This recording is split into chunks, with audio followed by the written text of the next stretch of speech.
पर कितने हुए हैं। पांचवा प्रश्न हमारा है कि भगवान जब इस धराधाम को छोड़ करके चले जाते हैं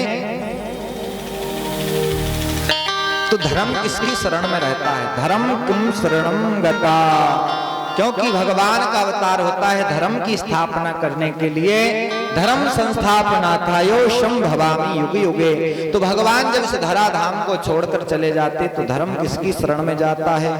पांचवा प्रश्न और छठवां प्रश्न हमारा यह है कि छोटी सी बात को यदि बड़ी बात बना करके वक्ता कहे तो ये श्रेष्ठ वक्ता का लक्षण है अथवा नहीं। 6 प्रश्नों को सुनकर के श्री सूत जी महाराज अपने गुरुदेव सुखदेव जी महाराज का स्मरण किया है और श्री सुखदेव जी महाराज गोलोक धाम में निवास करते हैं और उनका अवतरण हिमालय पर्वत पर हुआ है। माता पार्वती भगवान शिव जी से रूठ गई अमर कथा सुनने के लिए और सुखदेव जी जन्म से पहले ही अंडा खराब हो गया था सुख पक्षिणी और तोता छोड़ करके भाग गए। तब पार्वती जी ने अमर कथा सुनने की जिज्ञासा प्रकट की और भगवान भोलेनाथ ने हिमालय पर्वत पर जाकर के माता पार्वती को साथ लेकर के और अमर कथा अर्थात विष्णु कथा सुनाई है और श्री सुखदेव जी महाराज प्रकट भये हैं और वहां से तोते के रूप में प्रकट भये हैं कथा के माध्यम से। और जहां पर भोले बाबा ने कथा सुनाई हिमालय पर्वत पर, जिसे आज भी अमरनाथ धाम कहते हैं। भैया थोड़ी थोड़ी कथा सुनते चलो क्योंकि कथा बहुत है, समय कम है, इसलिए थोड़ी थोड़ी कथाओं को यथा समय यथामति आप लोगों तक भेज रहे हैं। तो भगवान भोले बाबा सुखदेव जी महाराज ने पीछे बैठ करके कथा सुनी, इसलिए ब्रह्म विद्या है।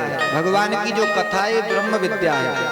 इसकी चोरी करके कोई यदि दूसरा सुनाता है तो इसका कभी कल्याण नहीं हो सकता, वो नरकगामी ही होगा। ये ब्रह्म विद्या है। वहां से हिमालय पर्वत से नीचे है बद्रीनाथ धाम, जहां पर वेद व्यास जी महाराज निवास करते हैं, जिनकी पत्नी का नाम है विटका देवी। चौथापन आ गया, कोई संतान नहीं हुई। आज सुबह से जैसे ही जमाई ले रही थी उवासी, श्री सुखदेव जी महाराज मोह में पट्ट से आकर गिरे और सट्ट से पेट में चले गए। भोले बाबा आए, वेद व्यास जी से कहा महाराज मेरा शत्रु आपके घर में घुसा है। कहा कैसा शत्रु? बोले इसने अमर कथा की चोरी की है, मैं उसे मार दूंगा। भोले बाबा बड़े दयालु है। क्षणे रुष्टा क्षणे तुष्टा रुष्टा तुष्टा क्षणे, एक क्षण में प्रसन्न हो जाए और एक क्षण में रुष्ट हो जाए, ऐसे भोले बाबा।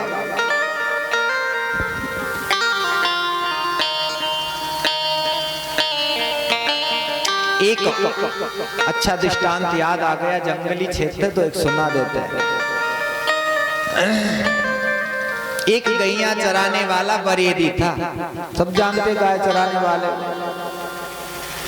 बेचारा पढ़ा लिखा नहीं था, एक अक्षर। जंगल में ऐसे ही एक शंकर जी का मंदिर था, बीच में नदी पड़ते थे। तो गाय चराने वाला था, कभी कथा सत्संग सुनी नहीं। तो उसका नियम था कि जब वो गाय चराता था और जैसे ही गाय चराने जाता तो दिन भर वन में रहना पड़ता जंगल में, तो जैसे ही वो भोजन करने के लिए बैठता तो उससे पहले जाकर के 10 डंडा शंकर जी को मार करके आता। रोज का नियम था, उसके बाद भोजन करता था।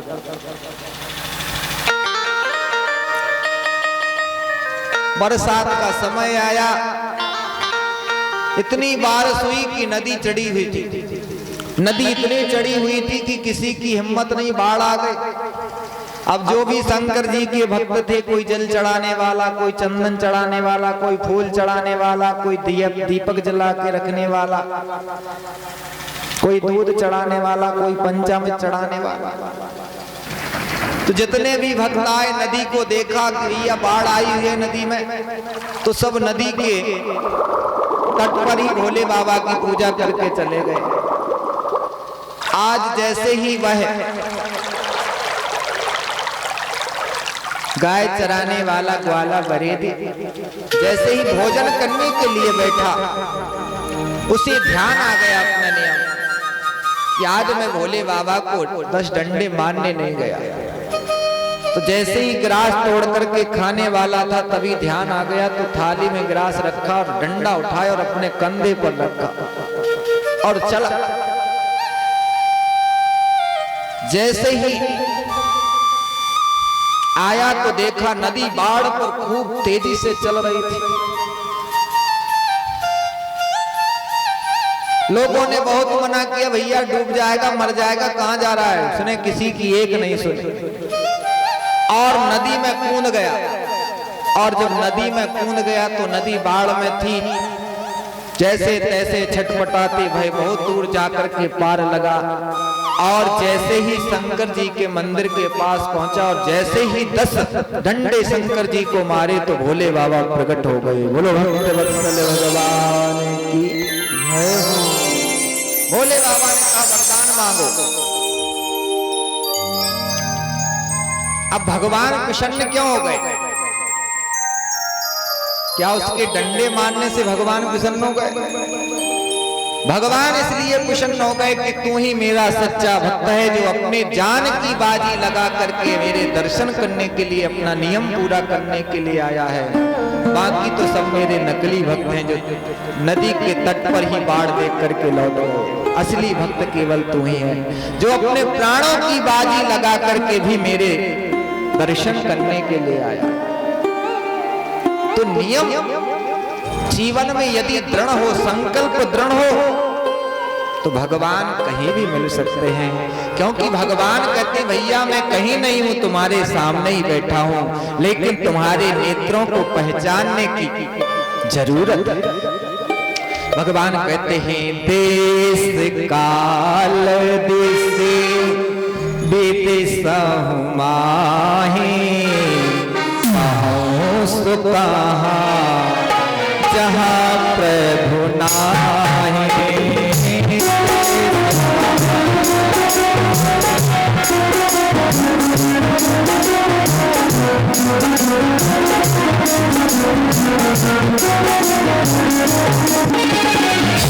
हरि व्यापक सर्वत्र हरि व्यापक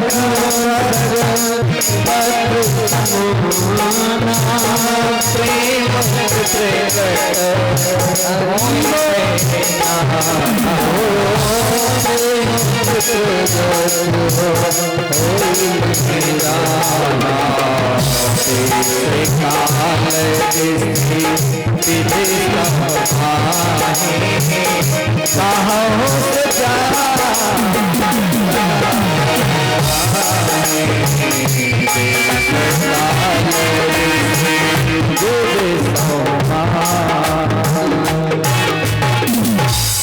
भगवान कहाँ नहीं, केवल भगवान को पहचानने वाली दृष्टि होनी चाहिए। तो भोले बाबा बड़ी दयालु, क्षणे रुष्टा क्षणे तुष्टा, रुष्टा तुष्टा क्षणे। वेद व्यास जी महाराज ने जैसे ही कहा तो भोले बाबा लौट करके चले गए। और श्री सुखदेव जी महाराज ने 12 वर्ष तक माता के गर्भ में निवास किया और 12 वर्ष के बाद माता के गर्भ से निकले, जिनका भी नालोच्छेदन संस्कार तक नहीं हुआ, जात कर्म संस्कार नहीं हुए, और सीधे वन की ओर चल दिए। और उनके पिता वेद व्यास जी महाराज मोह से व्याकुल होकर बेटा बेटा कहकर के उनके पीछे दौड़े। ऐसे अपने पिता के मोह को दूर करने में परम सामर्थ्य श्री सुखदेव जी महाराज के चरणों में हम प्रणाम करते हैं। बोलो सुखदेव जी महाराज की। सूत जी महाराज ने नर नारायण भगवान को प्रणाम किया, जो भारत के इष्ट देव हैं। विघ्नों का विनाश करने वाले गणेश जी महाराज को प्रणाम किया है। बुद्धि की अधिष्ठात्री देवी माता सरस्वती को प्रणाम किया है। पुराण की रचयिता श्री वेद व्यास जी महाराज के चरणों में प्रणाम किया है। नारायणं नमस्कृत्य नरं चैव नरोत्तमं देवी सरस्वती व्यासं ततो जयमुदीरयेत्। सबको प्रणाम करने के बाद वेद व्यास जी सूत जी महाराज ने कथा सुनाने लगे कि मानव के लिए सबसे बड़ा धर्म यही है कि उसका प्रेम भगवान के चरणों में सहज होना चाहिए। कैसे? जैसे माता पिता का प्रेम पुत्र में सहज होता है, जैसे पत्नी का प्रेम पति में सहज होता है। किसी को कहना नहीं पड़ता कि ये तुम्हारे पति हैं, अब तुम्हें प्रेम करना पड़े। ये सहज प्रेम होता है। जैसे सूर्य को देख करके कमल खिल उठता है, चंद्रमा को देख करके कुमुदनी खिल उठती है, वैसा ही प्रेम हमारा भगवान के चरणों में होना चाहिए। यही मनुष्य के लिए सबसे बड़ा धर्म है। अहो क्या प्रतिहता ये तू रहे तो निष्कपट, भगवान के चरणों में हमारा प्रेम होना चाहिए, यही सबसे बड़ा धर्म है। दूसरा प्रश्न किया कि किसको श्रेष्ठ मान करके हम उनकी सेवा पूजा करें, तो इष्ट हमें